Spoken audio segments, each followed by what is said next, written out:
Berta Ribeiro nasceu em 2 de outubro de 1924, em Belts, Romênia. Filha de uma família judia e comunista, nasceu em um mundo abalado pela guerra e por políticas de perseguições anticomunistas e antissemitas. Romena de nascimento e mineira de coração, teve uma vida recheada de despedidas e recomeços.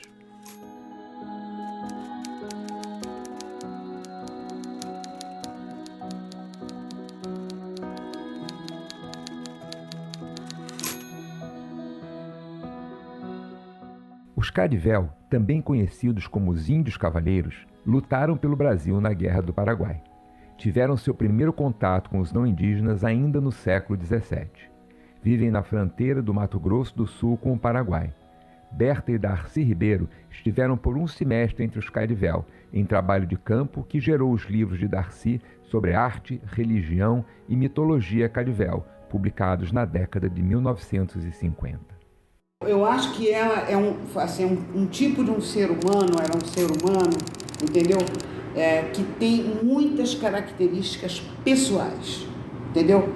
E que eu acho que essas características não só tornam ela uma pessoa muito inteligente, tá entendendo? E uma pessoa completa, no meio de tantas dificuldades pelas quais ela passou na vida. Eu estou dizendo sinceramente o que eu acho, né?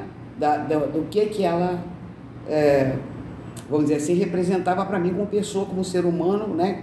Que era como ela era, tá entendendo? Eu não sinto vontade nenhuma de falar as coisas para você se eu não estiver sentindo que eu estou dizendo aquilo mesmo que corresponde a ela, que é um pedaço dela, uma coisa que não se pega, não se vai, mas que existiu isso dentro dela. Essa pessoa que eu acompanhei durante tantos anos e em momentos felizes e em momentos infelizes, essa pessoa, ela tem características próprias. Acabou. Entendo. Sabe? São marcas. Todo mundo praticamente gosta de Berta por causa disso, só que não está fazendo esse tipo de reflexão que a gente está aqui puxando, tá entendendo?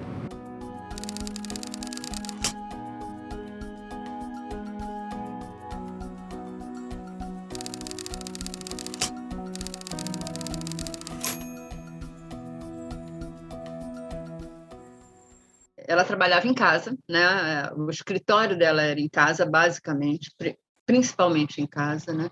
E ela tinha uma capacidade de trabalho realmente admirável, né?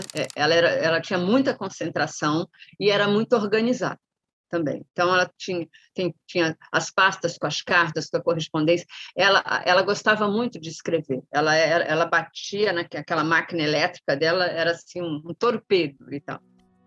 A situação foi ficando ruim. Eu preso, Berta sem poder trabalhar. As reservas esgotadas. Vendemos 2 terrenos em Brasília, raspamos o fundo do tacho das ações do banco que me restavam. O pior foi saber depois que Berta vendera sua máquina de escrever. Transcrevo adiante as cartas que ela escreveu para a máquina, prometendo recuperá-la quando eu livre arranjasse um emprego. Despeço-me hoje de minha máquina. Trabalhei com você 10 anos, de 1947 a 1957. Conheces toda a obra do Darcy, todo o conteúdo de minhas cartas. Gostaria de não me separar nunca de você. Adeus, maquininha querida. Rio, 14 de novembro de 1957. Em muitos momentos na casa de Berta, eu conversava muito com ela tinha uma geração muito própria, né? Assim, muito generosa, inclusive com a minha geração, né? Que inclusive era um pouco a geração da Berta na retomada da antropologia, né? Sempre na casa dela era uma alegria, porque ela sempre estava trabalhando, ela tinha um escritório, ela tinha uma grande sala, era um apartamento ali na Souza Lima, em Copacabana, esquina com a Barata Ribeiro, e ela morava no 9º andar, me lembro muito bem disso, e ela tinha uma sala enorme, assim, aqueles apartamentos antigos, né? E a sala, inclusive, repleta de alguns retratos da Berta pintados, acho que até por Portinari, se não me engano, de Cavalcante, que eram muito assim, né, chamavam a atenção na sala de jantar dela e na sala de estar, E atrás dessa sala comunicava com uma outra sala que tinha o escritório dela, onde tinha uma máquina de escrever IBM, essa IBM elétrica já, e a Berta era uma exímia datilógrafa. Ela mesma fazia praticamente todos os seus livros, até muitos, ela fez até a própria datilografia do que veio a ser o livro. Ela fez até a própria edição, né, editoração do livro naquela máquina que ela tinha, né? E ela era muito caprichosa também na parte de produção dos livros, das imagens, né, da correção do texto, enfim. Nesse ponto, ela tinha esse escritório atrás, e as pessoas que chegavam, colegas e tal, no caso, a minha era colega da Berta, não era aluno, né? Mas ela sempre levava a gente para essa parte e conversava ali, mostrava um livro ou outro, mostrava uma coisa, conversava.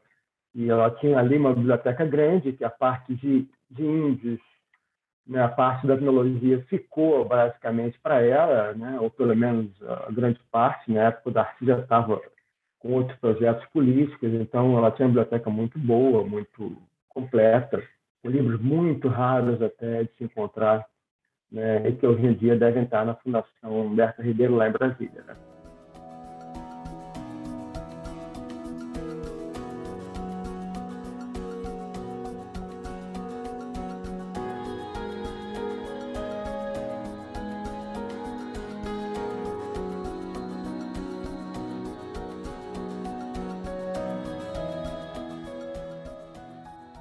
Pois é, eu passei no mestrado, né? Então eu fui aluna dela, ela era minha orientadora. Naquele período, as aulas quase não aconteciam lá no fundão.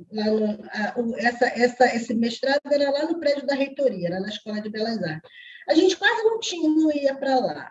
Então as aulas aconteciam na casa das professoras. Então eu tive aula na casa da Rosa, eu tinha aula na casa da Berta, e era sempre muito legal, porque a gente ia, a casa dela era super agradável, tinha uma biblioteca enorme, ela tinha muitos quadros, ela tinha até um pansete que era um autorretrato dela, ela tinha muitas coisas assim, etnográficas do mundo, sabe? Das viagens que ela fez. Então, nós sentávamos ali e a Berta, naquela coisa calma dela, ela era muito sistemática, então era assim, era aula de antropologia mesmo, começando lá do início da história da antropologia, como ela surgiu. E a Berta a Berta também tinha uma relação muito grande com as mulheres antropólogas, né? Então, Lux Vidal, a Lúcia Van Velten, a Regina Miller, eu lembro, eu não sei se a Sônia Dorta, eu não tenho certeza, mas assim, ela também convidava essas mulheres para a casa dela para nos dar aula. Então, eu conheci a Regina Miller, a Regina Polo Miller na casa dela, era muito bom. Então, era sempre experiência que a gente tinha de falas de outras pessoas, porque essas mulheres também estavam envolvidas em captação de coleções. Olha que interessante. Este ano, na 40ª reunião anual da SBPC, foi entregue o prêmio Érico Vanucci Mendes. Foi a primeira vez que foi entregue esse prêmio, que é um prêmio que é dado para as pessoas que trabalham com a preservação das culturas de minorias aqui no Brasil. Quem ganhou o prêmio foi a professora Berta Ribeiro, que é antropóloga do Museu do Índio do Rio de Janeiro. Ela também está dando uma conferência chamada Arte Indígena como Patrimônio Cultural. E é com a professora Berta Ribeiro que nós vamos conversar agora.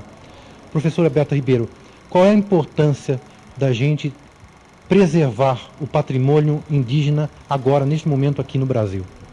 Olha, a importância é uma importância histórica, digamos assim, é a gente reconhecer, a gente admitir, a gente assumir uma identidade nacional, assumindo de que nós partimos, né, de uma cultura que já vivia na América, né, na região que é ocupada pelo Brasil hoje, né, há milhares de anos, que tinha uma adaptação a essa região muito boa, muito uma adaptação, quer dizer, que não depredava a natureza, né? Que encontrou soluções para os problemas humanos comuns, né? Até soluções para os problemas que nós enfrentamos hoje. Quando a senhora fala em patrimônio, a gente normalmente imagina patrimônio indígena logo de cara em plumas, em penas, em flechas, mas parece que a ideia de patrimônio é muito mais ampla. Como é que a senhora aborda essa questão do patrimônio indígena? Bom, eu costumo falar, por exemplo, dos índios, da cultura indígena como uma civilização vegetal, né? Aliás, Antônio Vieira mesmo já dizia isso, né? Que uma árvore lhes basta para o necessário da vida, né? Dos frutos se alimentam, sobre a casca navegam, né? Fazem a casa e tal. Então, é uma civilização que não deixou, digamos, deixou muitas plumas, deixou coisas. Esse patrimônio não é em ouro, não é em prata, não é em edifícios, não é em templos, né? É em sabedoria, uma sabedoria que é muito importante para a nossa sobrevivência hoje. Quer dizer, a base dessa sabedoria indígena que as populações do interior ainda sobrevivem até hoje, né? O caboclo da Amazônia, o sertanejo, o gaúcho que toma mate, né? O que toma guaraná, quer dizer, tudo isso é herança indígena, tudo isso é patrimônio indígena. Professora Berta, agora no momento, que trabalho que a senhora está desenvolvendo com essas comunidades indígenas? Olha, eu estou trabalhando agora numa tribo chamada Dessana, né, no noroeste do Amazonas, né, fronteira com a Colômbia, no Alto Rio Negro, né. Nós publicamos agora, num dos últimos números, de novembro de 87, da revista Ciência Hoje, um artigo chamado Chuvas e Constelações, Calendário Econômico Dessana, né. Quer dizer, mostra o conhecimento, quer dizer, como é que o conhecimento das constelações, as constelações que eles identificam no céu, tem a ver com as variações climáticas lá daquela região e o ciclo econômico lá. Quer dizer, isso aí, eu trabalho nessa região, eu trabalho com economia, com tecnologia, com cultura material e com arte. Seria mais ou menos a tecnologia indígena? Seria essa a tecnologia indígena. Pois é, a tecnologia da mandioca, eu estou trabalhando mais, e tecnologia da pesca. Muito obrigado. Esta foi a professora Berta Ribeiro, antropóloga do Museu do Índio do Rio de Janeiro. Os Dessana habitam principalmente o rio Tiquié e o rio Papuri, além de seus afluentes Cucurá, Umari, Castanha, Turi e Urucu. Integram os grupos indígenas que falam a língua da família tucano oriental. São especialistas em trançados com mapas grandes, são balaios trançados, e cumatás, que são peneiras. Berta chegou a primeira vez entre os Dessana no final da década de 1970, por indicação do antropólogo Renato Atias, que foi colega de trabalho de campo no Alto Rio Negro. Que ela tem contribuições em diferentes setores da antropologia brasileira. Não é simplesmente como uma acadêmica pesquisadora e na produção dos seus livros. Acho que Berta Ribeiro tem uma característica fundamental. E aí eu vou lhe dizer, junto com Darcy Ribeiro, evidentemente, ela participou da fundação da Associação Brasileira de Antropologia. Eu acho que pouca gente se refere ao papel da Berta Ribeiro nesse processo, entendeu? A fundação da ABA, da Associação Brasileira, foi em 1955. E se você contar os antropólogos que estavam atuando como antropólogos nesse mundo que nós chamamos Brasil e com os povos indígenas do Brasil, era pouquíssimo. Todos cabiam dentro de uma Kombi. Daria para fazer uma reunião brasileira de antropologia, todo mundo numa Kombi. E alguns tinham formação antropológica arqueológica, né? Outros tinham formação linguística e eram antropólogos, outros, entendeu? Então, a formação e a institucionalização da antropologia no Brasil ainda estava por fazer. Ainda havia uma distinção entre sociologia e antropologia, que coisa é essa, entendeu? Então nós vamos ter, eu não vou entrar, né, nessa discussão de campos, mas me interessa pensar a Berta Ribeiro como parte, né, fundamental na organização e na organização da ABA. Quer dizer, eu acho que junto com Darcy Ribeiro ela tem um papel, né? E aí não era só, ela participava das reuniões, ela estava nas reuniões, ela ia com Darcy Ribeiro nas reuniões. E aí nós temos um lado de Berta Ribeiro, porque ela organizava as minutas, ela organizava os textos, ela preparava, ela efetivamente ela participava das discussões nas reuniões, porque a gente dá para perceber por essas fotografias que eu tenho e onde eu vejo Berta nesse momento. Eu acho que é um trabalho absolutamente único, porque ela sempre se envolveu de modo muito coerente com o estudo da cultura material e da arte, por extensão também, né? Esse sempre foi o objetivo dela. A Berta ela assistiu algumas vezes a cursos de colegas nossos da antropologia social, mas ela surpreendia muito com o que os antropólogos sociais diziam, porque ela nunca pensava nessas coisas. A cultura para ela era muito transformada em objetos e a partir de objetos admirada enquanto arte, né? Ou então classificada enquanto taxonomias, estudada cientificamente, comparada, etc. Então, eu acho que a postura dela sempre foi nessa direção, né? Mas ela era de uma coerência extraordinária, de uma constância impressionante, né? A Berta tinha uma disciplina assim, só quem teve uma vida muito dura na sua infância, depois nos começos da vida adulta, pode ter ideia. Ela tinha uma disciplina espetacular, né? A Berta era de um rigor extraordinário, ela estava sempre fazendo os trabalhos e ela nunca recusava trabalhos e ela era assim realmente muito, algumas vezes até fazia trabalhos fora, digamos, da área mais específica de interesse dela, e ela justificava isso às vezes por um interesse político ou por interesse de conseguir verbas para ir a campo, para publicar trabalhos, etc. Era assim, mas eu acho que a direção dela é sempre uma exploração analítica, classificatória da cultura material, né? Então, eu acho que ela foi muito generosa, ela formou gente até dentro do museu, enquanto estagiários que acabavam adotando ela como espécie de supervisora, e formou também em outras instituições, eu acho que também na Escola de Belas Artes e outros lugares. Ela teve impactos muito grandes.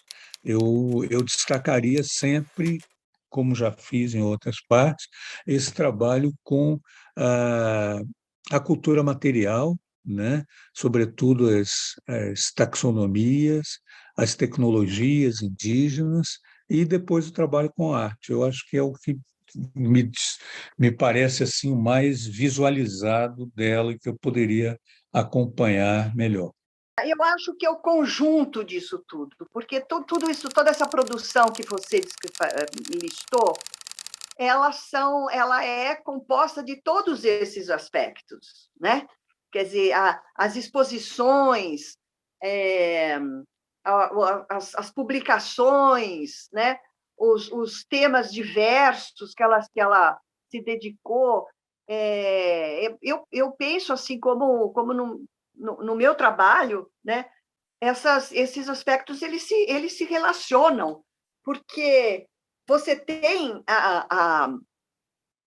você tem o trabalho, né, acadêmico, o trabalho teórico, o trabalho no campo, né, da produção antropológica, mas a gente também tem, e eu acredito que isso também aconteceu com Berta, esse desejo também de que esse conhecimento que a ciência antropológica produz seja disponibilizado, seja acessível a um público maior, né? A importância de se ter maior aproximação, esse povo brasileiro, com os povos indígenas, né? Nós temos a nossa missão, eu acho que é uma verdadeira missão, né? de conseguir transmitir, né, isso que nós aprendemos, isso que nós admiramos, isso que nós valorizamos nessas sociedades, para o nosso próprio conhecimento, para o nosso próprio crescimento como povo, né, como, enfim, essa sabedoria, e através da arte, né, desses povos, eu acho que tudo isso é esse conjunto, né, é essa inter-relação mesmo em essas diferentes faces do trabalho de Berta, que é o que se deve destacar. É justamente, né, a relação entre as exposições e o trabalho acadêmico, entre o ensino que ela pôde também se dedicar, né? Eu acho que a importância é nessa diversidade, porque há uma diversidade aí, né? De temas, de interesses, de atividades, né? De lugares que ela ocupou, enfim. Eu acho que não é um aspecto a se destacar, mas sim esse conjunto, né, que faz esse sentido, que eu dei uma pequena interpretação a partir aí da minha própria experiência. Quando eu assumi a direção do museu, né, no período que eu me tornei diretor, a partir de 1995, e nós, né, convidamos a Berta para participar de alguns eventos, né? Eu me lembro muito, né, uma outra coisa que eu me lembro dela, numa colocação dela, falando da importância da gente desenvolver trabalho de forma descentralizada, né? Levar ou construir uma espécie de museus, né, nas regiões próximas onde os índios vivem. Ela tinha, parece, uma preocupação muito clara muito objetiva em relação a isso. Isso foi uma outra coisa que me marcou, mas ela já estava meio doente, né, nessa época. Eu me lembro dela visitando as reservas técnicas do museu, né, e elogiando bastante o trabalho que estava sendo feito, né? Mas foram poucos os contatos que eu tive com a Berta. Depois, né, nós, quando fizemos a base de dados do museu, nós, antes disso, né, nós fizemos uma homenagem a ela, logo após ela falecer, dando o nome da reserva técnica de uma das reservas técnicas do museu, que era de armas e cestraria, né, nós demos o nome a ela. E, ao construirmos as bases de dados do museu, nós usamos fundamentalmente o dicionário dela, né, o dicionário que ela construiu sobre cultura material. Você pode ver lá que nós usamos ele como referência, não sei se como referência de entrada para as categorias, né, que são indexadas na base. E nós procuramos atualizar, né, o dicionário, né, construindo um tesauro de cultura material, né, feito pela Dilma, né, que ela usou, né, o trabalho da Berta, e procuramos atualizar ele, né, para conseguir indexar o acervo do museu. Esse trabalho que a Berta fez, essa preocupação com a questão da cultura material, é uma questão central, né, que é muito pouco,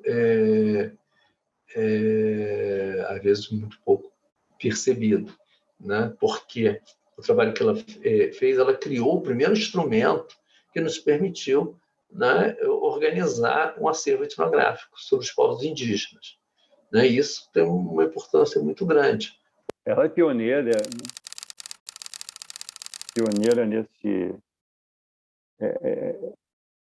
na valorização que se deve dar ao colecionismo, né?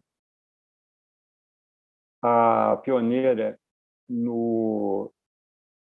na valorização da valorização. Vou refazer o raciocínio. Então, realmente, a importância do colecionismo, mas a importância também em se colocar em pé de igualdade. Isso foi um pioneirismo dela, e eu trouxe para a minha dissertação, em colocar em pé de igualdade o chamado arte erudita e arte dos povos originários Recentemente tem havido uma grande efervescência, a valorização da arte popular, mas ela não trabalhava sob esse enfoque da arte popular, não, né? A arte indígena, então, colocar em pé de igualdade a arte indígena com a produção da chamada cultura erudita urbana dos grandes centros, que era algo que o modernismo brasileiro internacional fez, mas se apropriando, e o próprio presidente Henrique Monteiro fez essa apropriação, se apropriando e descontextualizando, né? Então, a importância do Alberto Ribeiro de trazer de volta para a terra, né? Repatriar, mas não no sentido puramente geográfico, mas repatriar no sentido da própria compreensão. Esse significado, ou seja, essa cosmogonia, esse entendimento, a contribuição dela pioneira também na reconceituação, numa mudança de pensamento sobre qual é o conceito de arte. É de ressaltar aqui algumas qualidades específicas de Berta. Primeiro, seu simultâneo interesse pelas culturas indígenas e pelo destino dos índios.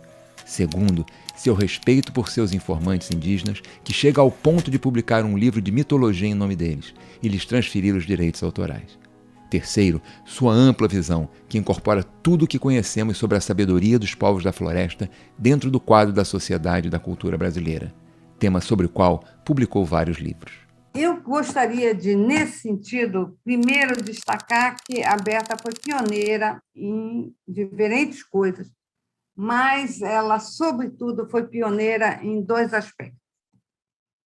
O primeiro é quando ela reconheceu a importância, né, da mitologia dos Dessana, né, e ela se associou, né, ao Firmiano e ao Luiz Lana, né, e que na produção daquele livro, antes o mundo não existia, né? Isso foi um trabalho absolutamente pioneiro, né, nessa área, tanto que esse livro foi o pontapé inicial, ele se desdobrou, né, naquela coleção Narradores Indígenas do Rio Negro, né, que já tem, se não me engano, são sete volumes, e que hoje em dia, né, como você sabe muito bem, né, é uma vertente importantíssima, né, não só da antropologia, mas dos trabalhos colaborativos, né, isso está na base desses trabalhos colaborativos, tanto de museologia como também de documentação, os índios fazendo a autoetnografia, enfim, a Berta, já muito lá atrás, esse livro, se não me engano, é de 1980, né? Antes o mundo não existia, é de 1980. Então, ela, nesse sentido, né, dando voz, dando a palavra, né, os autores dos livros são esses dois, pai e filho Dessana, lá do Alto Tiquié, ela foi pioneira nesse sentido.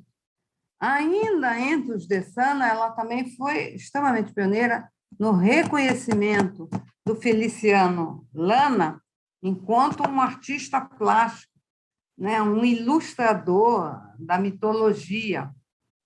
O que hoje em dia também, né, temos vários artistas plásticos, eles estão na Bienal de São Paulo, né, eles são reconhecidos, né, a Dayara Tucano, o Asbel, que é Macuxi, enfim, tem um Baniwa, também do Rio Negro, esses artistas plásticos, e também a Berta, né, mutatis mutantes, né, no contexto da época, mas ela também foi pioneira nesse sentido de dar, não só dar voz e a apresentação, que está, se não me engano, a primeira publicação que tem os desenhos do Feliciano Lana, então, em 92, né, naquele livro Grafismo Indígena. Não me engano, não me engano. Então, nesse campo, ela foi absolutamente, enfim, pioneira, e aquilo frutificou e aquilo... Mas pouca gente, né, remete, né, a essa base, né? Exceto os narradores indígenas, isso sim. Mineira tem que ser no sul, porque ela Olha, a própria pupunha, a própria pupunha, que é só no fim que ela aparece, levando os presentes, justamente.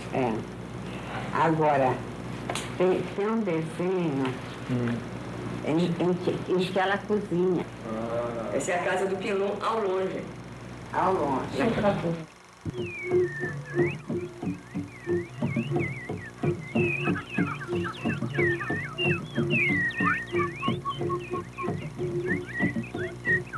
Eu cheguei lá no Rio Negro,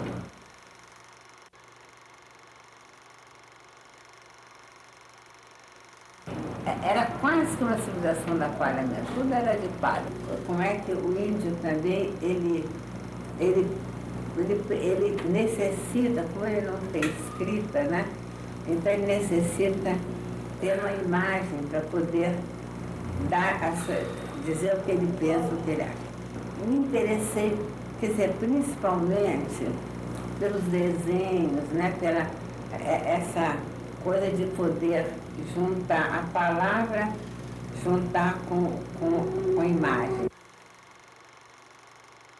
Visualmente, como é que eles se veem a si mesmos e como é que eles veem os outros.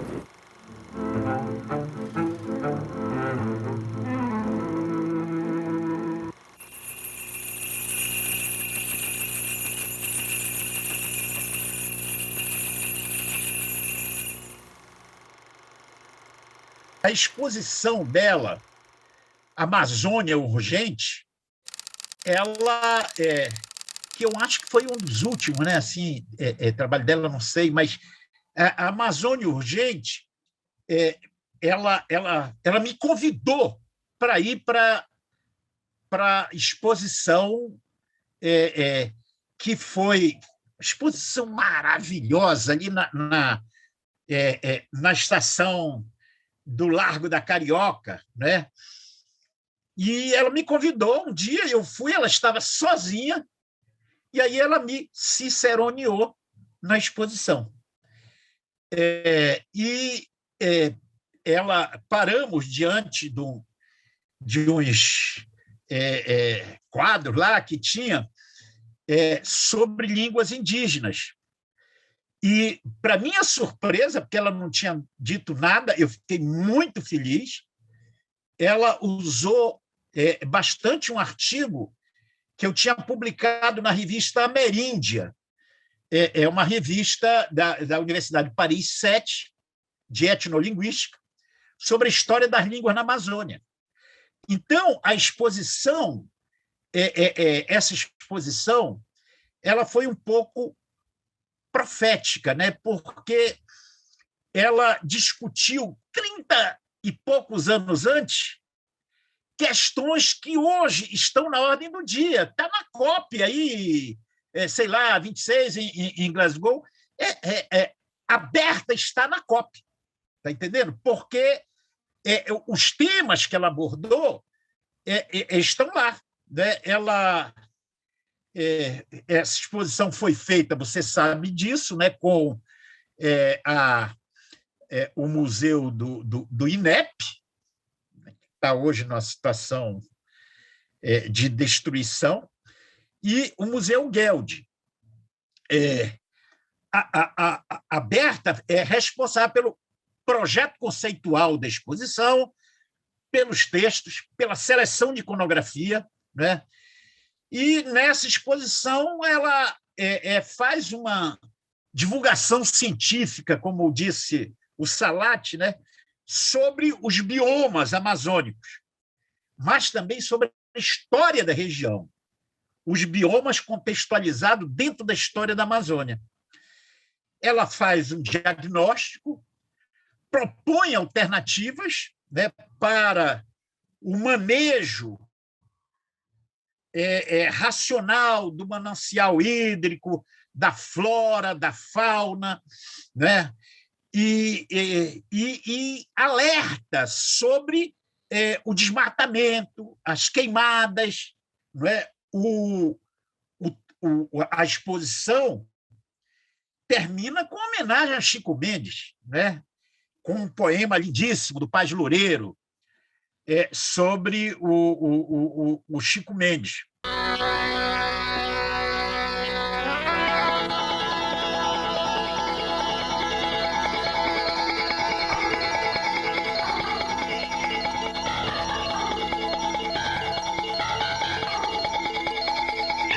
Aproveitar o gancho, a Berta trouxe aqui em primeira mão um livro que ela está lançando, já começamos com o livro, né?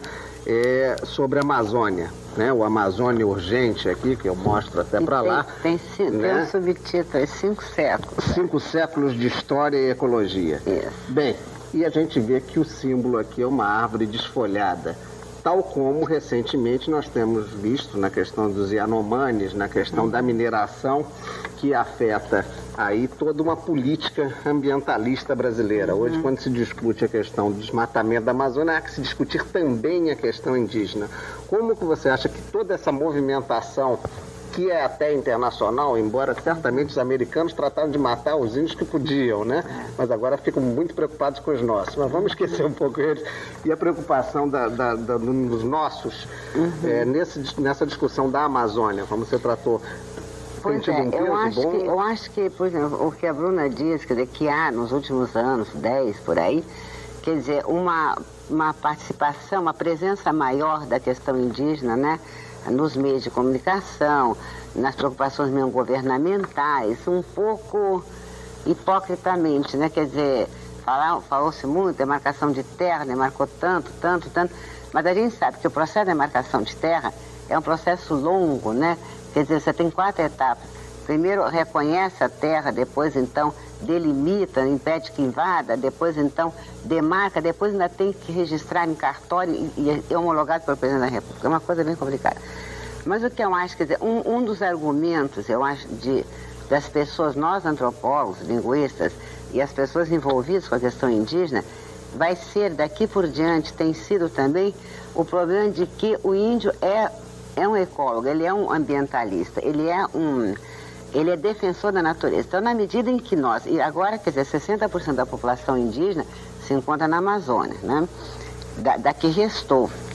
Então, na medida em que nós defendemos a autonomia cultural do índio, aprendemos com ele o manejo da natureza, que eu procuro mostrar aqui, né?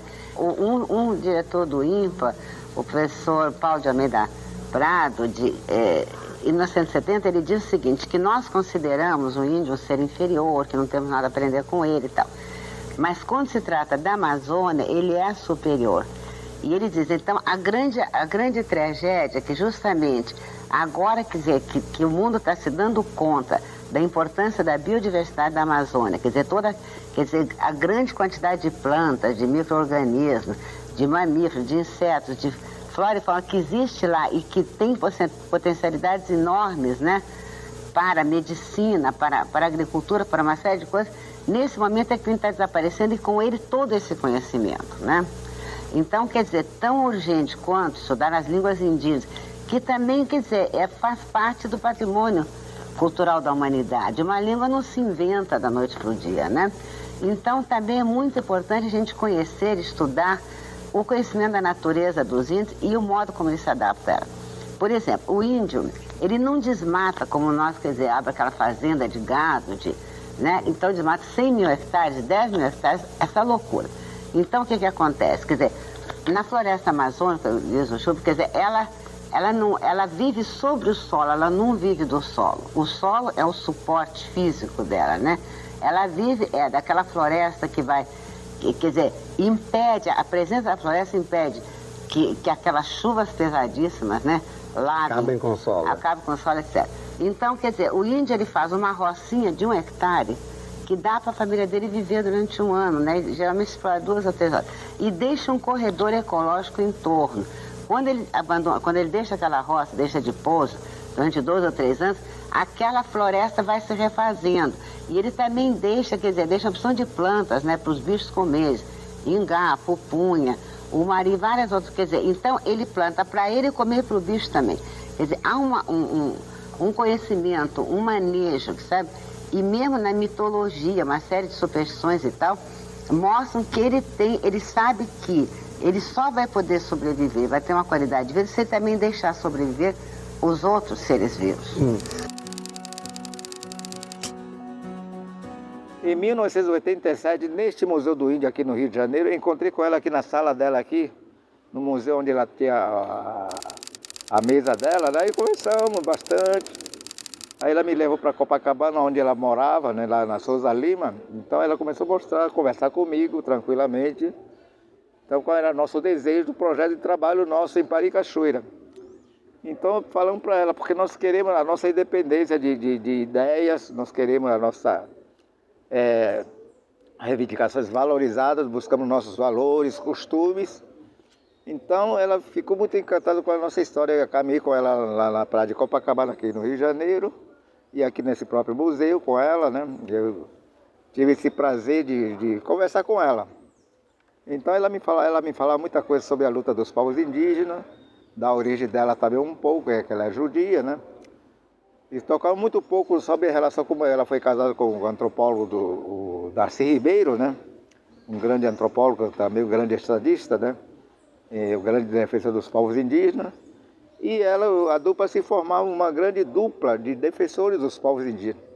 Quando o Darcy Ribeiro fala que ele criou esse Museu do Índio, que foi transferido lá do Maracanã para cá, aqui em Botafogo, então o maior feito da minha vida foi ter criado o Museu do Índio para lutar contra o preconceito contra os povos indígenas. Esse foi o meu trabalho.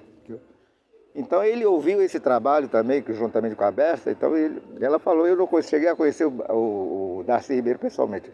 Quem conheceu mais ele foi o meu primo Álvaro Tucano, que conviveu com ele, né? Discutiu bastante com ele em relação aos povos indígenas, à cultura, aos costumes dos povos tucanos. Então isso aí foi muito interessante para nós aqui, dignificante para nós, mostrar a realidade dos povos indígenas da Amazônia. Então isso foi para mim interessantíssimo, de eu conversar com ela aqui. E depois, por certo tempo, eu tive que retornar à minha reserva em Paricachoeira, no Alto Rio Negro, lá na Amazônia. E quando eu retornei em 1997, eu procurei pela Berta Ribeiro. Quando eu procurei ela aqui, eu fui informado que ela estava doente, ela estava com problema de saúde, está muito gravíssimo. Então eles me aconselharam de não ir visitar ela na cama, onde ela estava muito enferma, que eu guardasse a memória dela como ela estava, que eu guardasse a boa memória dela comigo. Se eu fosse lá, eu iria guardar uma memória muito triste. Então por isso que eu não fui. Então essa minha rápida convivência com a Berta foi assim. O diabo do câncer atingiu a ela e a mim. Aberta na cabeça, na área de fala e da memória, que é inoperável, porque haveria o risco de convertê-la num vegetal. Nosso fundo entendimento de coração se deu uma vez mais quando percebi que Berta tinha horror de ser enterrada no cemitério judeu do Rio de Janeiro. Nunca tendo sido judia ativa, porque era essencialmente uma brasileira comunista, viver no outro mundo junto de estranhos a horrorizava. Conversando, ela encantou-se com a ideia de ser cremada. Eu organizei tudo e ela ainda assinou os papéis competentes. Então eu dizia a ela nas minhas visitas que tratasse de morrer logo para poder ser bem cremado direito. O certo, porém, é que desde há muitos anos convivemos com muito amor. Depois de 25 anos de casamento e mais 25 anos de separação, confluímos numa convivência pacata e amorosa. Gosto de dizer que a estou namorando e dou beijos na boca. Também a peço em casamento. Ela aquece, mas quando ainda falava, dizia às suas amigas: para casamento, o Darcy não é confiável.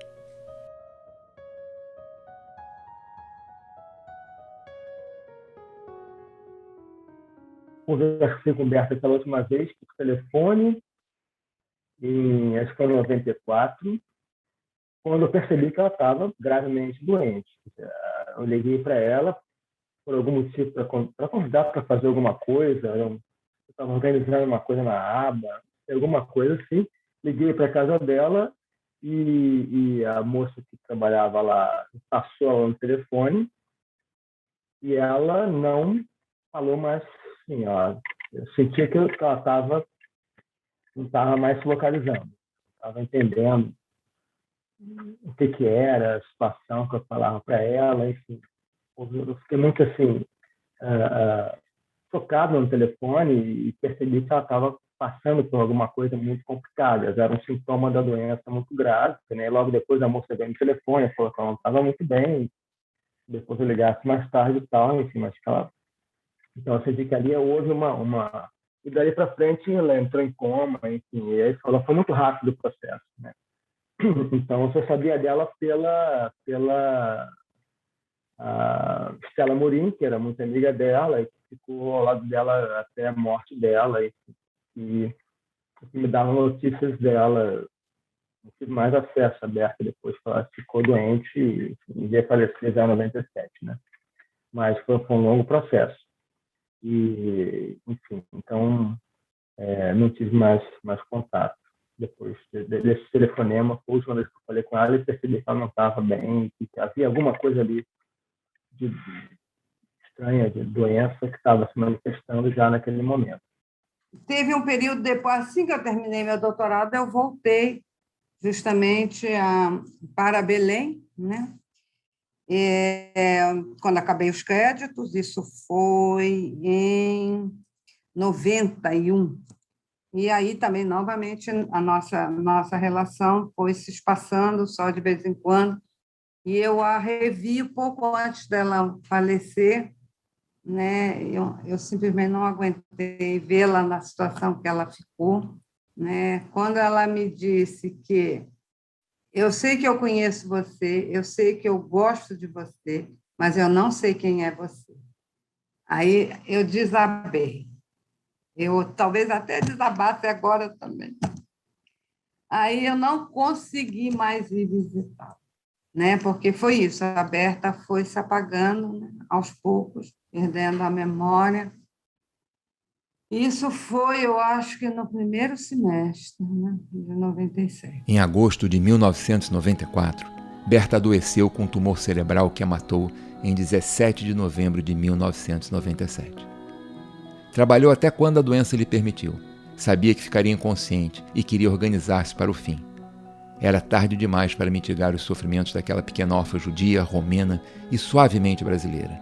Às vezes, quase ingênua. Fragilizada pela doença, aproxima-se ainda mais da infância.